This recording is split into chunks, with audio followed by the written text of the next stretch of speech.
Bonjour, c'est Grégoire et aujourd'hui on va voir ensemble qu'est-ce qu'on peut et qu'est-ce qu'on ne peut pas faire avec le plan HubSpot CRM Starter Suite. À travers différentes discussions avec mes prospects, je me suis rendu compte que même si tout le monde est convaincu de l'utilité d'un logiciel comme HubSpot pour son entreprise, beaucoup sont réticents à l'idée de débloquer un budget assez important par mois pour débloquer une solution HubSpot Pro minimum. Et cette discussion, elle se termine souvent par une phrase du style « Nous ne pouvons pas débloquer autant de budget pour HubSpot Pro, mais on va prendre la version Starter pour faire des tests et si on est convaincu, alors on passera à la version Pro plus tard. » Et en soi, tester un logiciel avec sa solution la moins coûteuse, c'est un choix rationnel. Le souci, c'est que HubSpot Starter et HubSpot Pro, bien que faisant partie du même écosystème, ne jouent pas du tout le même rôle. HubSpot Starter va être beaucoup plus adapté à des besoins basiques d'une TPE ou d'un indépendant, alors que HubSpot Pro va vraiment libérer son potentiel pour des entreprises de taille plus grande. Et le problème, c'est que avec la disparité des fonctionnalités qu'on va avoir entre les deux formules, on va pas du tout construire son portail HubSpot de la même manière. Donc le but de cette vidéo, c'est de faire l'état des lieux de tout ce qui est possible de faire et ce qui n'est pas possible de faire avec HubSpot Starter pour pouvoir aider votre décision d'achat. Ce qu'il faut savoir, c'est que HubSpot organise ses fonctionnalités à travers plusieurs hubs qui vont jouer un rôle particulier du développement de votre entreprise. On va avoir le hub CRM qui va être la gestion de vos bases de données, le HubSpot Marketing qui va faire de la génération de leads et du nurturing pour vos leads existants, le HubSpot Sales qui va accompagner vos commerciaux dans leur quotidien de vente et simplifier tous les processus d'achat, le HubSpot Service qui lui va servir à fidéliser une clientèle et répondre à ses attentes, et en dernier on va retrouver le HubSpot Analytics qui va être l'entièreté de tout ce qui va être tableau de bord et rapport pour pouvoir mesurer l'efficacité de vos stratégies. Donc pour commencer, prenons HubSpot en tant que CRM pour gérer votre base de données. La première utilité d'HubSpot, c'est donc de gérer et d'optimiser ses bases de données prospects. Cette fonctionnalité, elle est assurée dès la version gratuite d'HubSpot et c'est en quelque sorte la fonctionnalité qui va le moins changer entre une version gratuite et une version entreprise à 5 000 € par mois. Ce qu'il faut comprendre dans cette fonctionnalité, c'est que HubSpot va diviser nos prospects en objets. Donc les objets, ça va être des lignes dans différentes bases de données. Donc par exemple, on va retrouver les 3 objets principaux qui sont contacts, entreprises et transactions. Donc par exemple, si on a un lead qui s'appelle Martin, qui travaille chez Martin Consulting et qui est sur le point de signer une prestation de service chez vous, sur HubSpot, vous allez retrouver la ligne de l'objet contact Monsieur Martin, la ligne de l'objet entreprise Martin Consulting et la ligne de transaction qui sera prestation de service pour Martin Consulting. La force d'HubSpot, c'est qu'elle va nous permettre d'avoir une interdépendance entre tous ces objets. HubSpot va automatiquement affilier un contact avec son entreprise et les deux vont être liés à travers les transactions que vous allez créer pour ces prospects. Donc c'est cette interdépendance qui va vous donner une grande clarté dans vos gestions de prospects et une grande liberté d'action pour pouvoir s'adapter à votre manière de travailler. Maintenant qu'on a compris que HubSpot organisait ses bases de données en différents objets, il faut comprendre que ces objets sont alimentés par des données. Donc ça s'appelle des propriétés sur HubSpot. Et ces propriétés renseignent toutes les informations que l'on a sur un contact, une entreprise ou une transaction. Elles ont plusieurs buts. Elles peuvent nous permettre de visualiser des informations sur votre lead, segmenter votre base de données, déclencher des automatisations ou encore construire des rapports analytiques. HubSpot nous propose tout un tas de propriétés natives, donc par exemple le prénom, le nom, l'adresse email, la taille de l'entreprise, le revenu annuel, etc. Mais il est tout à fait possible de créer des propriétés qu'on appelle customisées ou personnalisées qui vont vous permettre de renseigner des informations non prévues par HubSpot mais qui s'appliquent directement à votre industrie. Par exemple, si vous êtes dans l'industrie de la perte de poids, c'est important sur vos formulaires que vous puissiez récupérer les informations de taille et de poids de vos prospects pour pouvoir les qualifier. HubSpot ne va pas vous proposer un champ taille ou poids nativement, mais vous pouvez tout simplement le créer vous-même pour pouvoir l'appliquer à votre système. Donc en plus de stocker des informations sur nos différents objets, HubSpot nous propose de segmenter nos différentes bases de données à travers des listes. Les listes, ça va être des regroupements de plusieurs prospects qui partagent des caractéristiques communes, donc des propriétés communes. Ces listes, elles ont tout un tas de fonctions. Elles vont nous permettre de pouvoir déclencher des automatisations, servir d'audience pour des campagnes marketing ou encore faire des visualisations pour nos rapports analytiques. Elles peuvent être soit figées dans le temps au moment de leur création avec des listes statiques, soit évolutives dans le temps en fonction des caractéristiques qui les constituent. C'est grâce à ces 3 outils qu'on va pouvoir organiser et gérer notre base de données. Cependant, la version Starter propose quelques limitations tout de même. La première limitation, elle va concerner la création d'objets customisés. Vous devrez vous limiter aux objets prévus par HubSpot et n'aurez pas la possibilité de créer les bases de données correspondant à vos besoins spécifiques. Une autre limitation va se retrouver dans les listes limitées. La création de listes évolutives, donc les listes actives qu'on a présentées plus tôt, elle est capitale dans la bonne gestion et l'organisation de votre base de données et de vos opérations. Le problème, c'est que HubSpot Starter vous limite à 25 listes actives et 1000 listes statiques. 25, c'est très peu compte tenu du fait que ces listes actives sont également utilisées pour contourner d'autres limitations de la version starter.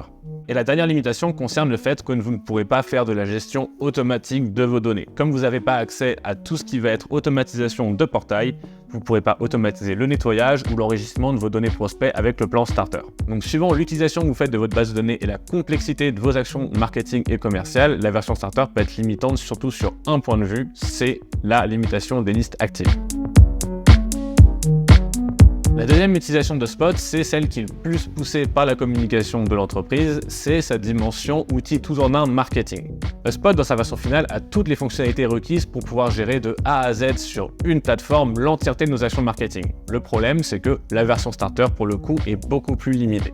L'outil marketing de Spot Starter, à mon sens, a été pensé pour pouvoir offrir les bases d'une stratégie inbound minimaliste qui est parfaitement adaptée aux indépendants et aux petites entreprises. En gros, avec l'outil marketing Upstarter, vous allez créer un tunnel d'acquisition très minimaliste basé sur ces fonctionnalités suivantes. En termes d'acquisition de trafic, on va retrouver la création et la gestion d'un blog, la création d'un site internet et un gestionnaire de publicité, donc par exemple pour Google, Meta, LinkedIn.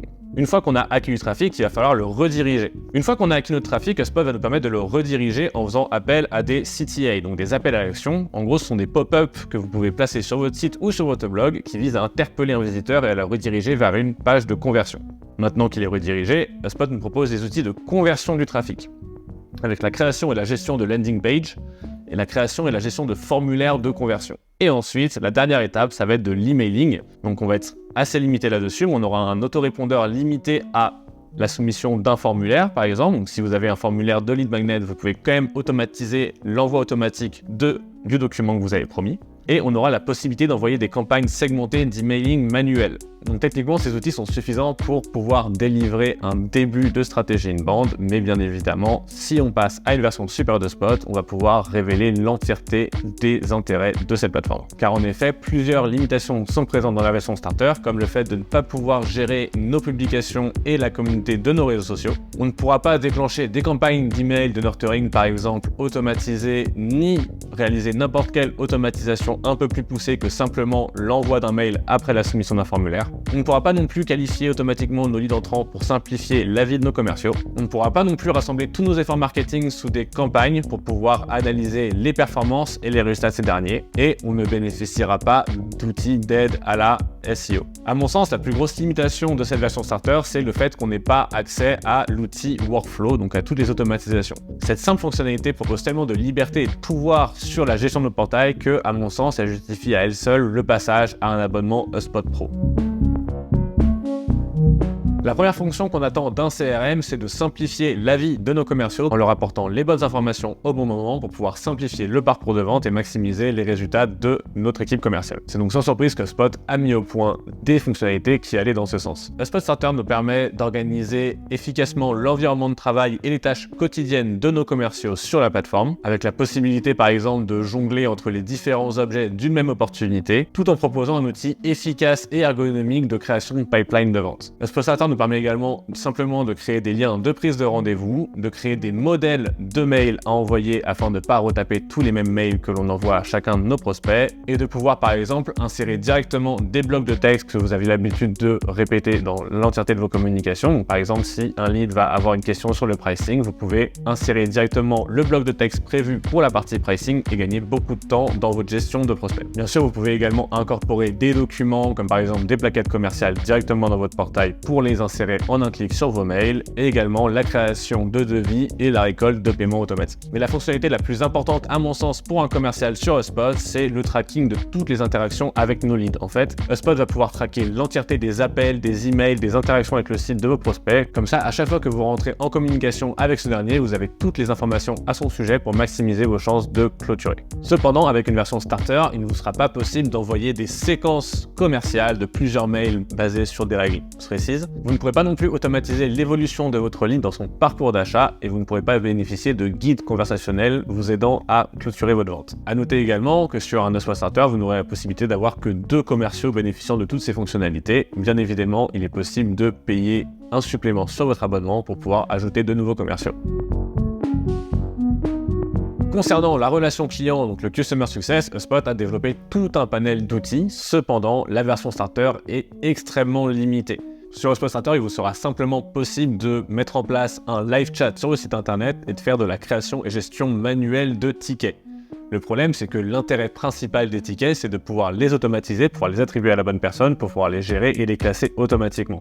La version Starter ne nous permet pas de réaliser ce genre d'automatisation et je pense que l'outil de tickets perd beaucoup de sens à cause de cela. En passant à une version supérieure comme HubSpot Pro, vous aurez la possibilité d'avoir de nouvelles fonctionnalités sur vos live chats, comme la création de chatbots qui va vous permettre d'orienter vos visiteurs vers telle ou telle partie de votre site internet, ou même de pouvoir les qualifier directement dans votre site internet. Vous aurez également la possibilité de créer une base de connaissances, qui est une sorte de blog interne à votre entreprise, qui va être spécifique sur l'utilisation de votre service et votre produit, ce qui va vous permettre de rediriger directement des utilisateurs ayant des questions sans forcément mobiliser une personne en interne pour leur répondre. Vous aurez la possibilité également d'envoyer des sondages classiques à l'industrie, donc par exemple des NPS, des CSAT, etc. Et le Graal de la version HubSpot Pro, ça va être le fait de pouvoir automatiser cette fameuse gestion des tickets. Une des grandes forces de HubSpot réside dans le fait de pouvoir centraliser l'entièreté des données de notre activité pour pouvoir créer des tableaux de bord et des rapports pertinents qui prennent en compte l'entièreté de vos efforts. Le problème, c'est que sur une version Starter, vous ne pourrez pas créer des rapports personnalisés qui se plient exactement aux KPI que vous aurez définis. Vous serez limité par la bibliothèque de rapports et de tableaux de bord proposés par HubSpot, qui sont certes très généralistes et qui correspondent à 80% des besoins d'une entreprise, mais dès que vous voudrez modifier ces rapports pour les faire correspondre à vos besoins en tant qu'entreprise, ce ne sera malheureusement pas possible. En passant à une version Pro, par contre, vous pourrez créer tout un tas de rapports et de tableaux de bord se pliant exactement avec la granularité nécessaire aux besoins de votre industrie. Donc maintenant qu'on a vu ensemble tout ce qui était possible et ce qui n'était pas possible de faire avec une version Starter, il est important de comprendre que son prix de $30 par mois minimum est extrêmement compétitif par rapport à tout ce qui va nous permettre de réaliser pour notre entreprise. Le problème, c'est qu'il faut prendre pour ce qu'il est. C'est un outil tout en un très adapté aux petites entreprises et aux indépendants, mais en aucun cas un test pour pouvoir passer à la version Pro. En effet, HubSpot Starter ne vous permettra jamais de jouer le rôle d'outil tout en un pour une entreprise d'une certaine taille et vous serez obligé de créer tout un tas d'intégrations avec plein d'autres outils, ce qui cassera l'intérêt principal d'HubSpot, c'est la centralisation de toutes nos données et de nos actions. Donc j'espère que cette vidéo était assez claire et que vous avez maintenant une bonne compréhension de tout ce que l'outil Starter peut apporter à votre entreprise. Si vous voulez discuter de l'intérêt d'un tel outil ou d'une version Pro pour votre entreprise, n'hésitez pas à prendre rendez-vous avec moi dans un lien dans la description. Je me ferai un plaisir de vous accompagner dans votre choix. C'était Grégoire, je vous souhaite une bonne semaine et à lundi prochain.